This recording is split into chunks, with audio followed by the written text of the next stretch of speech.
Magandang hapon sa ating lahat. Narito update sa magiging lagay na ating panahon.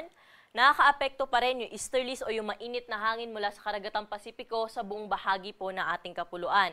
Ito pa rin yung magdadala ngayong gabi ng mga kalat-kalat na pag-ulan, mga pagkidlat at pagkulog dito po sa bahagi ng Eastern Samar, pati na rin sa Leyte. Dito naman po sa atin sa Metro Manila, pati na rin sa ibang bahagi pa ng ating kapuluan.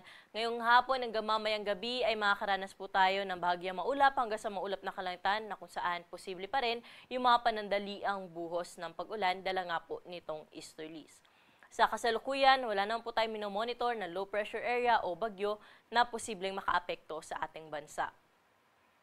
Para sa magiging lagay na ating panahon bukas, dito po sa Metro Manila, pati na rin sa ibang bahagi pa ng Luzon, ay wala po tayong inaasahan na malawakang mga pag-ulan bukas, kaya magpapatuloy yung ating naranasan na maaliwalas sa panahon, lalo na po sa umaga hanggang tanghali. Then sa hapon at sa gabi, ay may mga tsansa pa rin po tayo na mga dagliang pag-ulan dala nga nitong easterlies, lalo na po dito sa may eastern section ng Luzon, particular na sa may Cagayan Valley, Aurora, Quezon at Bicol region. Expect po natin ang mga thunderstorms sa hapon at sa gabi.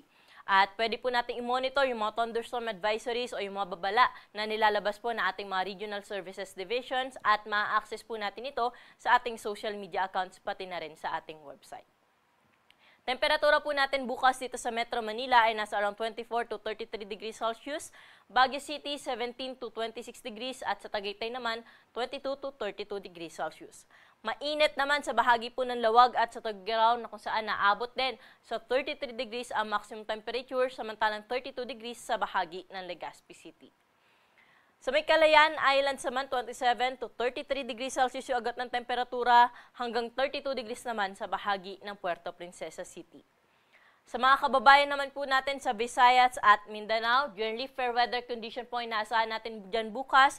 Pero dito sa may Eastern Visayas, Caraga at Davao Region, pagsapit po ng hapon at gabi, asahan na po natin yung mga panandaliang buhos ng pag-ulan, dala rin po ito ng easterlies. Pero sa ibang bahagi po ng Visayas at Mindanao, generally fair weather condition din yung inaasahan po natin. Posible pa rin yung mga panandaliang buhos ng pag-ulan at may hina hanggang sa katamtaman lamang po ito. Sa Iloilo, 26 to 32 degrees yung agad ng temperatura, ganun din sa bahagi ng Metro Cebu at 25 to 32 degrees naman sa bahagi ng Tacloban. Sa may Zamboanga at Davao, aabot sa 33 degrees ang pinakamataas na temperatura at 24 to 31 degrees naman sa may Cagayan de Oro City. Sa mga kababayan naman po natin na maglalayag, wala tayong gale warning na nakataas sa anumang baybayin ng ating karagatan. Ngunit pinag-iingat po natin yung ating mga kababayan na maglalayag, lalo na dito sa may northern at eastern seaboards ng ating bansa dahil posible po dyan yung moderate to rough na sea condition. Pero sa ibang baybayin po na ating karagatan, magiging banayad hanggang sa katamtaman lamang ang mga pag-alon.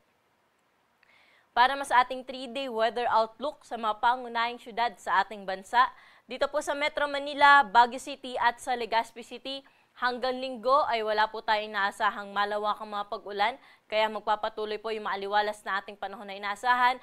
Ngunit sa tanghali po ay mainit po yung ating panahon na inaasahan, kaya kung lalabas po tayo ng ating mga tahanan, ay huwag pong kalimutan magdala ng payong at hanggat maaari iwasan po natin yung mabibigat na activities sa tanghali dahil posible nga po dito yung mga heat stroke o heat cramps at panatilihin po natin uminom ng tubig para maging hydrated po yung ating pangangatawan. Dito sa Kamaynilaan, nasa around 24 to 32 degrees yung agad ng temperatura for the next 3 days.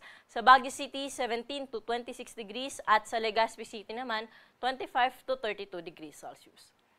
Dumako na po tayo sa Metro Cebu, Iloilo at Tacloban City na kung saan for the next 3 days ay generally maaliwalas sa panahon naman po inaasahan natin maliban sa dagliang pag-ulan sa hapon at sa gabi at mas mataas yung tsansa po ng mga thunderstorms dito sa bahagi po ng Tacloban City. Sa Metro Davao, Cagayan de Oro at Zamboanga City ay wala rin ho tayo inaasahan dyan ng malawakang mga pag-ulan maliban sa mga isolated rain shower sa hapon at sa gabi. At dahil nga po nasa eastern section itong bahagi po ng Metro Davao, no, expect po natin na mas mataas po ang tsansa ng mga pag-ulan po dyan pagdating ng hapon at gabi. At pwede nga po natin i-monitor yung mga advisories na ating nilalabas sa ating social media accounts. At ang araw po natin dito sa Kamaynilaan ay lulubog sa 6:06 ng gabi at muli itong sisikat bukas ng 6:05 ng umaga. Para sa karagdagang impormasyon ukol sa lagay na ating panahon, mangyaring i-like at i-follow kami sa aming social media account sa DOST_Pag-asa at bisitahin ang aming website sa pag-asa.dost.gov.ph.